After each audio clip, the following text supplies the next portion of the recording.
AR Rahman మాట్లాడినటువంటి మాటల మీద మనతో మాట్లాడడానికి మెదక్ ఎంపీ రఘునందన్ రావు గారు ఉన్నారు. ఒకసారి మాట్లాడించేటువంటి ప్రయత్నం చేద్దాం. సార్, ఏఆర్ రెహమాన్ మాట్లాడుతూ ఒక ఇంటర్వ్యూలో కేవలం ఆయన ఒక ముస్లిం కాబట్టి ఆయనకు సంబంధించి కూడా సరైనటువంటి అవకాశాలు కూడా రావట్లేదని మాట్లాడాలి. ఆయన వ్యాఖ్యలను ఎలా చూస్తారు, ఏం చెప్తారు? అంటే సరైన అవకాశం అంటే ఏందో నాకు అర్థం కాలేదన్న.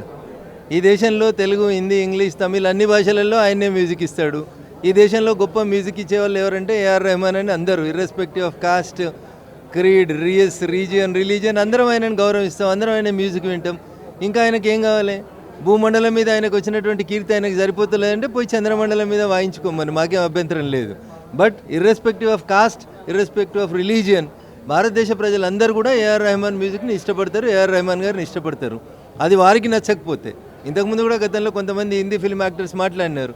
అమీర్ ఖాన్ గారి వైఫ్ మాట్లాడింది, మాకు ఈ దేశంలో సెక్యూరిటీ కనబడతలేదని. పోయి బంగ్లాదేశ్లో ఉండమనండి, పాకిస్తాన్లో ఉండమనండి, సెక్యూరిటీ ఎట్లుంటుందో తెలుస్తుంది వాళ్ళకి.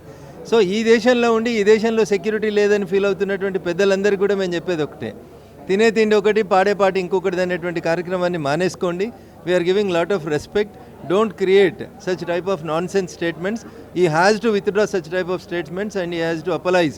ఈ దేశ ప్రజలందరికీ ఏఆర్ రెహమాన్ గారు క్షమాపణ చెప్పాలి. నేను ముస్లిం అయినందుకే నాకు అవకాశాలు వస్తలేవు, నీకు రాని అవకాశం ఏంది? ఈ భూమండలం మీద ఉన్న అన్ని అవకాశాలు నీకు వచ్చినాయి. If you are not satisfied, అందుకనే మన చంద్రయాన్ 3 సక్సెస్ చేసినాం మీలాంటి పెద్దల కోసమే. మీరు కావాలంటే అక్కడికి పోండి, అక్కడ పోయి మ్యూజిక్ కొట్టుకోండి, బాగుంటుంది.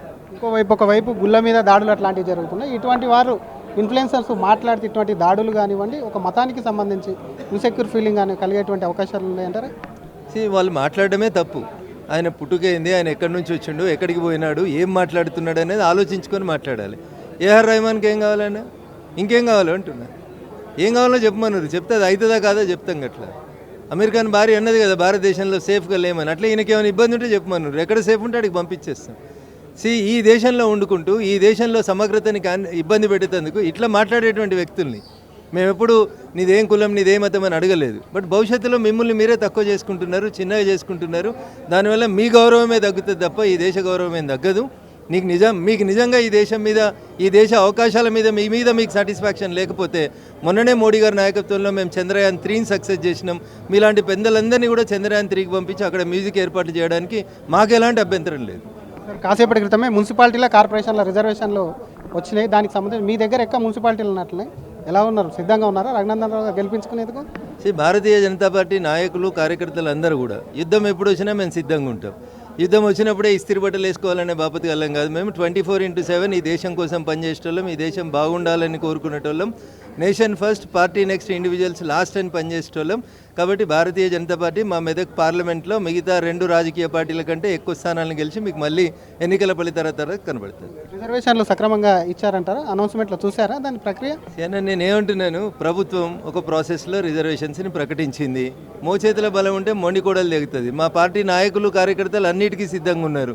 వాళ్ళు రిజర్వేషన్ తికమక చేసినా, తకమక చేసినా మేము గెలిచేది మేమే, మెజార్టీ స్థానాలు సాధించేది మేమే. మెదక్ పార్లమెంటు పరిధిలో నేను మీకు విశ్వాసంగా చెప్తా ఉన్నా, అందరికంటే ఎక్కువ ఎవరు గెలిచిరని ఎలక్షన్ రిజల్ట్ వచ్చిన తర్వాత మీరే లెక్కబెట్టి నాకే ఫోన్ చేయాలని నేను కోరుకుంటా ఉన్నా. Thank you sir. ఇది ఏఆర్ రెహమాన్కు సంబంధించి కూడా ఇన్సెక్యూరిటీ ఎందుకు ఆయన ఆ విధంగా మాట్లాడడం, ఆయన భూమండలం మీద ఉన్నటువంటి అన్ని విధాలుగా, అన్ని రకాలుగా కూడా ఆయనకు సహకారం అందింది, అన్ని అవార్డ్స్ కూడా ఆయనకు అవకాశాలు ఇచ్చారు. కాబట్టి ఆయన వెంటనే దేశ ప్రజలకు కూడా క్షమాపణ చెప్పాలనుకుంటేనే మున్సిపాలిటీ రిజర్వేషన్లకు సంబంధించినటువంటి అంశంలో ఆయన మున్సిపాలిటీలకు ఎప్పుడు వచ్చినా కూడా సిద్ధంగా ఉన్నాం. అందరికంటే ఎక్కువ మెదక్ పార్లమెంట్లో కూడా మున్సిపాలిటీలు కొట్టి చూపిస్తామని ఎంపీ రఘునందన్ రావు అంటున్నారు. అసలైన తొలి వెలుగు. ఫాలో వాట్సాప్ @తొలి వెలుగు official.